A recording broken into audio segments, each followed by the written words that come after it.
She walked in beaming like she'd won the lottery, dropped her toad on the counter, and said, "They picked me. I start Monday." I set the skillet off the burner. "Then tonight is yours," I told her, and I meant it. Steak, baked potatoes, the whole show. Jenna laughed, swiped a carrot from the cutting board, and spun like a dancer. "You're ridiculous." "Accurate," I corrected, and plated our dinner. We ate at the table for once, our phones face down. She talked about the interview panel, about the building with the glass lobby, about a team that moves fast. I poured her a second glass and made a toast.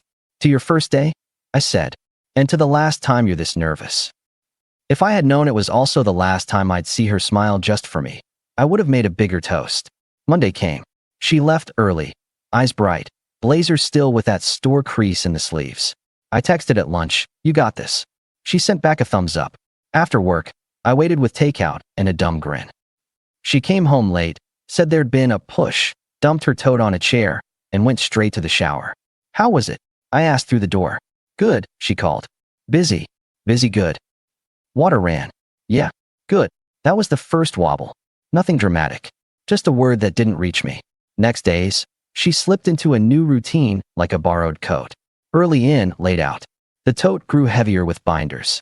She ate standing up, scrolled on her phone, nodded at my stories about the shop, and drifted away mid-sentence. One night the pan was cooling when she came in. "There's leftovers," I offered, tapping the lid. "I'm not hungry." "You ate." She brushed past me. "Team thing." I leaned against the counter. "Team thing becoming a habit?" She paused at the hallway. "It's work, Mark." "Work, I respect," I told her. "Vague, I don't." She looked at me like I was asking for a permission slip. "I just started. I'm trying to fit in. Don't make this a thing." "Not making anything," I said. "I'm asking for the headline." "Late nights." That's the headline. "Can I shower?" "Go," I said, and reached for my plate. If I'd known the quiet was about to calcify, I would have broken it harder. A week later, I tried the human approach. "Let's grab a weekend somewhere," I suggested. 2 nights. Ocean, mountains, a motel with ugly carpet. Pick. Jenna didn't look up. Her phone glowed in her palm. "Not a good time." "That line ever expires?" "Mark." She pinched her nose. "Please don't start." "I'm fine. I'm actually energized. I don't need a break." "Then maybe I do." She set the phone down then, slow. "So I should entertain you because you're bored?" "Cute," I replied. "Or we could call it being married." She smirked, the first sharp edge since she started.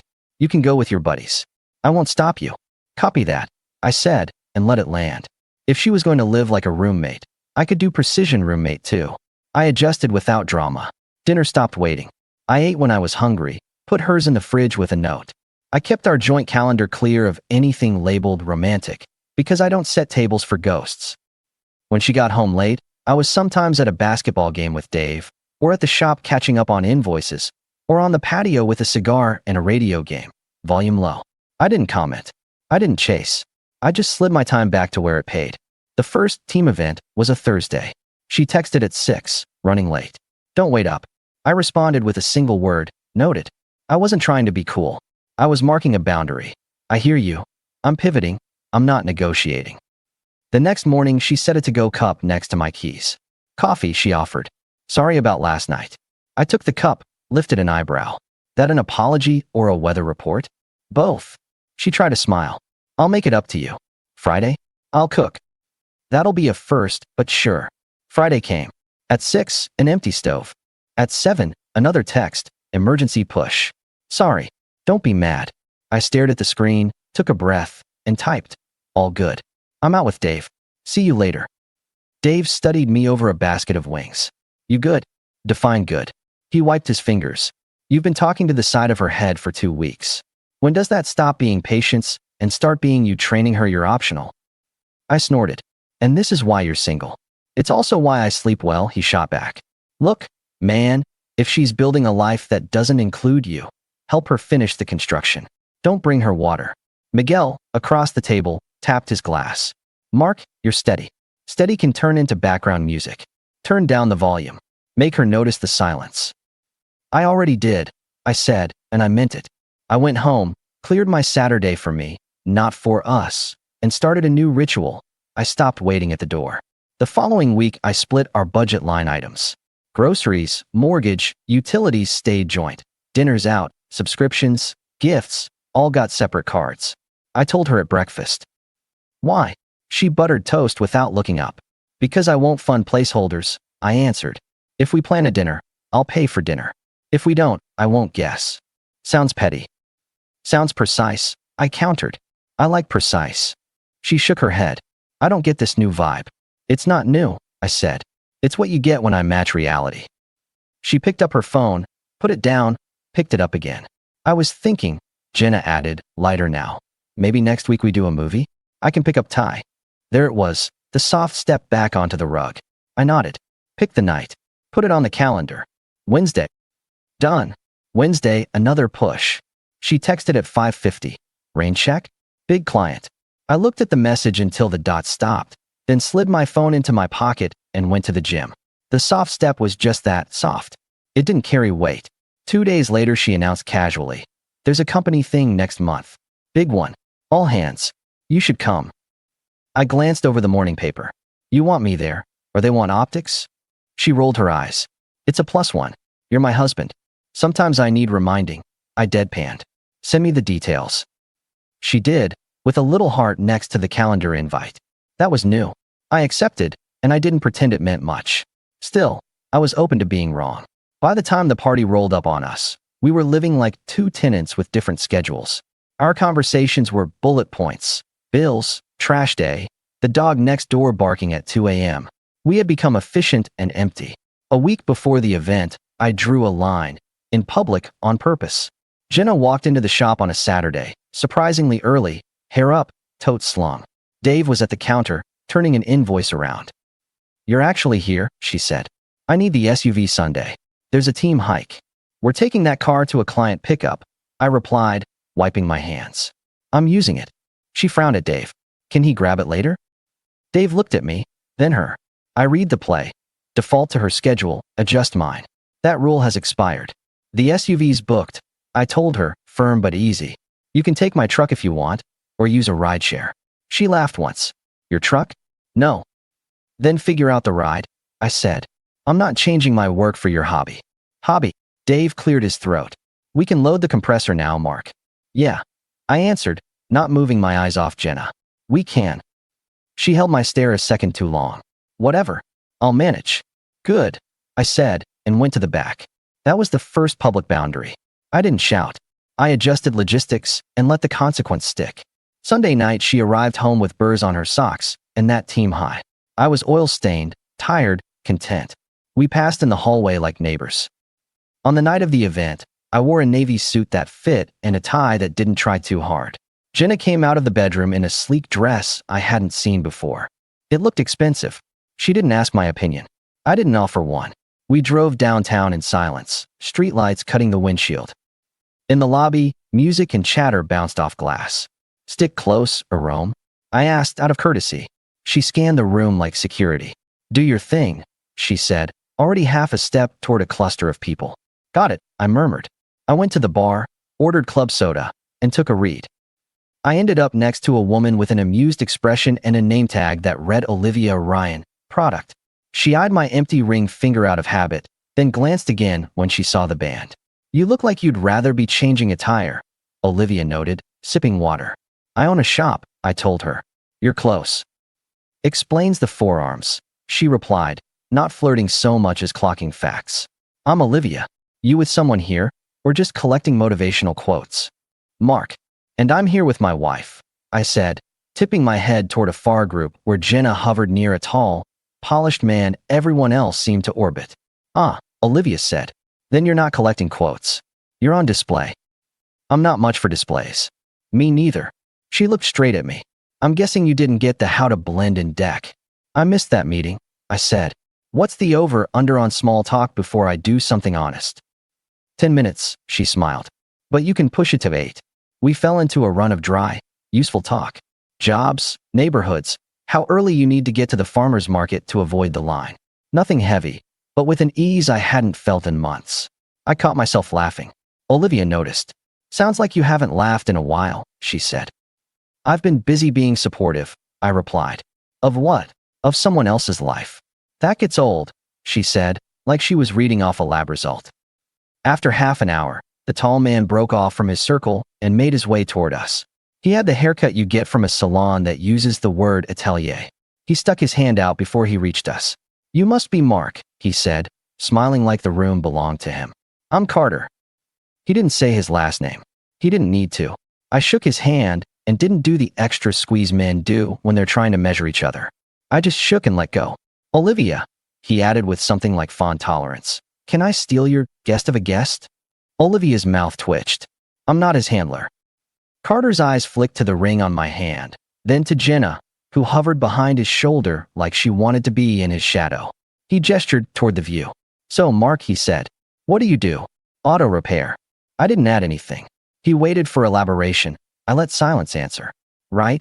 he said, like he'd been given a puzzle he didn't value. "That's practical." "Paid off our mortgage," I replied. "Practical works." He smiled again, thinner. "I always admire people who keep things running. We need that." He stepped at an angle so Jenna could drift into place behind him. She avoided eye contact with me. He looked over his shoulder at her like she was a favorite intern. "Your wife's a star," he went on. "She's a real asset." "Is she?" I said, more statement than question. "Yeah." He rested a hand in his pocket. "Honestly, I don't know how you two even ended up together. Well, you can see what she is. And you're dependable." He spread his hands. "No offense. Some men are just, what's the phrase, solid background." Olivia's eyebrow climbed. I kept my voice even. "You practiced that line? Or is this the deluxe package?" Carter chuckled like I'd just told the room I didn't understand a joke. "I mean, look around," he said. "This is her world. Fast, sharp. She belongs here." Jenna stood behind him, not touching him, not touching me, like she was hiding behind a curtain made of daylight. The whole picture clicked. The invite hadn't been about us. It had been a stage, and the line had been rehearsed.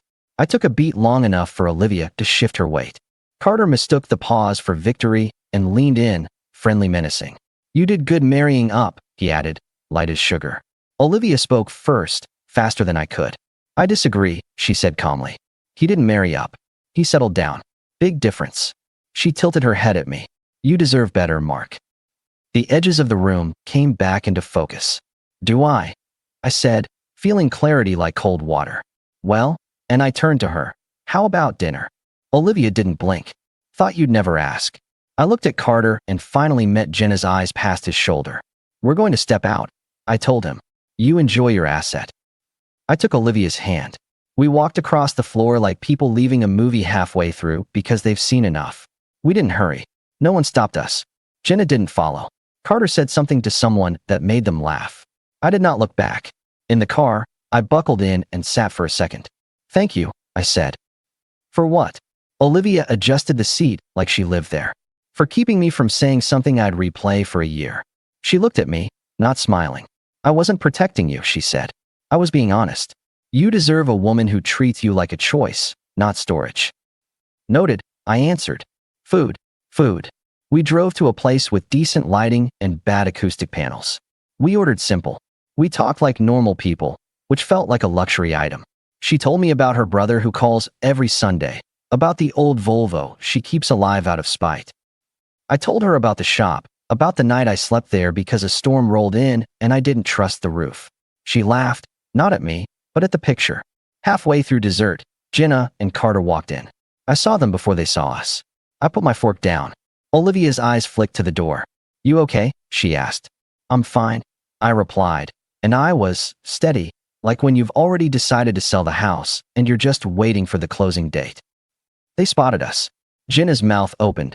Carter's smile attempted dominance again. He walked by our table slow, like a tour guide who wants you to notice something.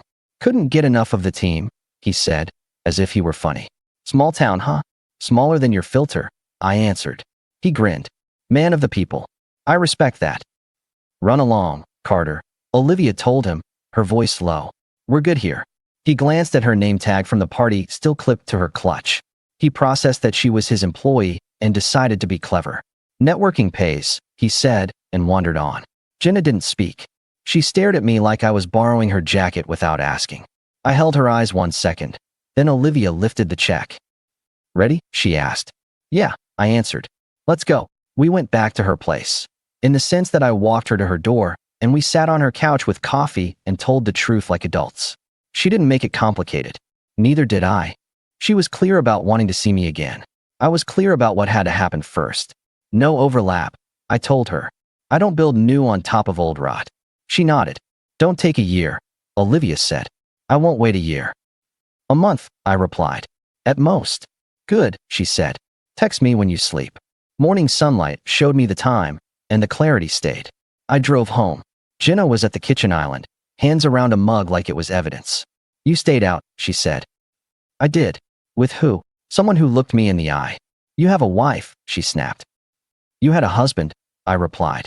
Then you got a team. What's that supposed to mean? She tilted her chin. It means I'm not doing this one-man marriage anymore. I set my keys on the counter. Pack your essentials. You'll stay with a friend or a hotel. Today. You're kicking me out. I'm resetting my house, I said. You've been a guest for months. I'm making it official. You don't get to decide that, she hissed, but there wasn't much air in it. I do, I answered. And I just did. You're being dramatic. No. Drama is performing a relationship in public while pretending I'm background. This is logistics. I pointed to the hallway. Clothes, laptop, toiletries. I'll have a storage locker arranged for the rest. Keys on the counter by noon. She laughed, a sound with no humor in it. You'll regret this. Unlikely. People will talk, she tried. They can, I said. I'll be at the shop. When I come back, you'll be gone. She didn't move. I picked up my jacket and walked out. At the shop, I made 3 calls. First to a locksmith. Second to my bank to confirm the card splits were live. Third to a place with short-term storage. I told Dave and Miguel the basics. Dave whistled. Finally. Miguel nodded once. I'll help move boxes. This wasn't about leaving first, I told them. It was about dignity. You don't have to explain to us, Dave said. Explain to yourself if you want. But don't over-explain to her. Just handle it. By noon I swung back by the house. A suitcase stood by the door. Jenna had cleared the essentials like she'd been planning a quick exit anyway. She held out the set of keys like they were a peace offering. You're making a mistake, she said. I'll risk it. What am I supposed to tell people? The truth, I answered. That you outgrew your husband. Or that you thought you did. She glared, eyes dry. I'll be back for the rest. Call first, I told her. I'll have a time window and a friend here. We'll keep it clean. She stomped past me, clicked down the walk, and into a rideshare. I watched the car turn the corner, then I called the locksmith again. By sunset, the locks were new, the alarm code changed, her codes removed from the garage. I stacked the shared items we'd bought together, mostly kitchen gear and a set of patio chairs, in the garage, labeled. That's what fairness looks like without sentiment. That night I texted Olivia. House is quiet. Thanks for last night. She replied with one word, good. I slept. Not great, not terrible. But the house answered me when I breathed, and that was new. 2 days later Jenna messaged, I'll swing by Saturday at 10 for my stuff. I responded, 10 to 12 window. Dave will be here. She arrived at 10:40, flanked by a coworker I'd seen at the event, a woman named Brianna who avoided my eyes. Dave stood by the garage doorway, hands in pockets, a silent referee. Jenna brushed past us. I hate this, she said, heading for the closet. You hate not being in charge, I corrected. This is different. She packed quickly. At one point she held a photo frame. The two of us in front of the courthouse on a windy day, sun too bright. She set it down like it had dust on it. Keep it, she said. No, I answered. It's half mine. Take it. She blinked, caught off guard by small fairness. She slid it into a tote. Fine. Her phone buzzed. She glanced and smoothed her hair. I did not bother to wonder who. When she left, she lingered in the doorway. Are you going to tell your parents I'm the bad guy? I don't need a villain, I replied. I just need my life back. She rolled the suitcase down the path.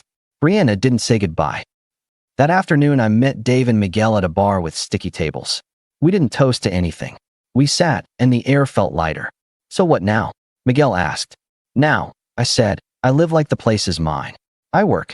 I eat meals when they're hot. I don't explain my calendar to anyone who doesn't share it. And Olivia? Dave prodded, like a brother. I'll call her, I said. When the ink is dry. Don't let fear of optics stop you living, Miguel warned. You're not the one who left. I know exactly what I am, I told him.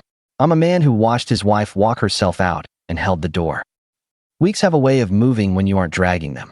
I filed the papers and handled the packets and signed where I had to sign. I didn't turn it into a saga. I showed up, was polite, kept my sentences short. Jenna texted twice with softeners. First time, I missed the dog. That was funny, we never had one. I didn't respond. Second time, maybe we should talk. I responded, about the pickup schedule? She didn't reply. Olivia and I kept a slow, clean rhythm. Coffee on a Sunday afternoon. A walk along the river where we debated whether hot dogs counted as sandwiches. She came by the shop once with iced teas, stood by the lift while I torqued a stubborn bolt, and asked the kind of questions that prove you're listening. So you charge less if it's an old lady who looks like your mom? She teased. No, I said. I charge the same. I just rotate the tires for free. She grinned. I can work with fair. At the end of a month, the last page turned. I didn't celebrate. I went home, opened windows, let the house breathe. Then I texted Olivia, tonight? She replied with an address. I showed up with a decent dessert and no expectations beyond conversation. Expectations turned into plans the clean way. Plain talk, no triangles. I wish I could say that was the end of the old story. It wasn't. Old stories like to claw their way back to your door. 2 months after the party, Jenna's name flashed on my phone while I was closing the shop. I let it go to voicemail. Later, I listened. Mark, can we talk? She sounded tired in a way she hadn't when she was energized. Things changed at work. I could use a place for a week. Just a week. I stared at the air for a second.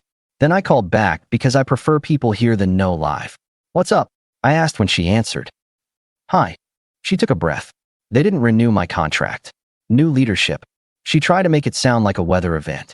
I just need a couch. You have parents, I said. And friends. Silence. Jenna. I added evenly. You made me a layover. I'm not offering a connecting flight.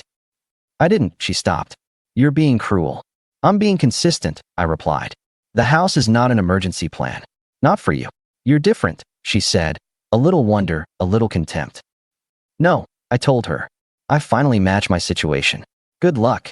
I hung up and sat with it for a minute. Then I sent Olivia a picture of 2 steaks on a grill and the caption, You free? She came over, hair in a knot, a 6-pack of seltzers in her hand. We ate on the patio furniture Jenna hadn't wanted. Neighbors walked dogs. A kid tossed a football badly. Ordinary life, untheatrical, honest. Was that hard? Olivia asked later, stacking plates. It was necessary. You're good at that, she said. At what? Necessary. We built something boring and beautiful. Tuesday grocery runs. Saturday mornings at the soccer field for Miguel's kids. A small circle of friends who know when to joke and when to hand you a wrench. She kept her own apartment because she liked sleeping diagonally. I respected that. I liked that we both carved space and then invited each other in on purpose. Months passed. One evening at the shop, Jenna walked in. No tote now. No blazer with the creases. Just plain clothes and a face trying to be unreadable. I came for the patio set, she said. You said it was half mine. It was, I replied. You had 2 months. I nodded toward the chairs. I took a different position on fare. You didn't want it when it was easy. It's not available when it's convenient. She scoffed. You like this new version of yourself too much. I like that he has a spine, I said. You should try it. She bit her lip, looked around the shop like she might find an exit that wasn't a door. He ended it. She dropped, sudden, as if shooting a flare. Carter, if you were wondering. I wasn't, I told her. She blinked. He said it wasn't simple. She wore the humiliation like a coat that didn't fit. Nothing about you was simple, I replied. That's why I opted out. She shook her head. You never fight for anything. I fought for respect, I said. The other party didn't show. She stared at me like she was going to find the old me if she squinted. She didn't. She left. That was the last time I saw her up close. Word floated through a friend of a friend that she moved back in with her parents to recalibrate. I didn't fact-check it. I didn't need an update on a show I don't watch. Olivia and I moved forward. Not in one giant shove, step by step. I taught her how to change oil on that Volvo. She taught me to make a passable risotto and not rush it. We took a weekend away up north and found a motel with exactly the ugly carpet I'd promised months back. We sat on a pier with coffee and said nothing. The kind of silence that counts as conversation. Here's the part where I give you a speech. It's short. People tell you love is about effort. They're right. What they forget to tell you is effort without respect is a treadmill. You sweat. You go nowhere. I stepped off. I didn't set the machine on fire. I just stepped off, paid my tab, and walked out the door. A year after the party, I sold the patio chairs because they were uncomfortable. Olivia moved in because sleeping diagonally is less important than laughing over cereal. We bought a small house with a yard that'll take me 5 hours to get right every Sunday. Dave still talks too much at the grill. Miguel still beats me at pickup. My shop expanded into the bay next door. I hired a kid who reminds me of me at 25, hungry, decent, allergic to pretension. Sometimes, at night, we sit on our new steps and count passing cars like kids. Olivia nudges me, and I nudge back. One last detail, because I know someone will ask. The last thing I told Jenna, really told her, was not an insult.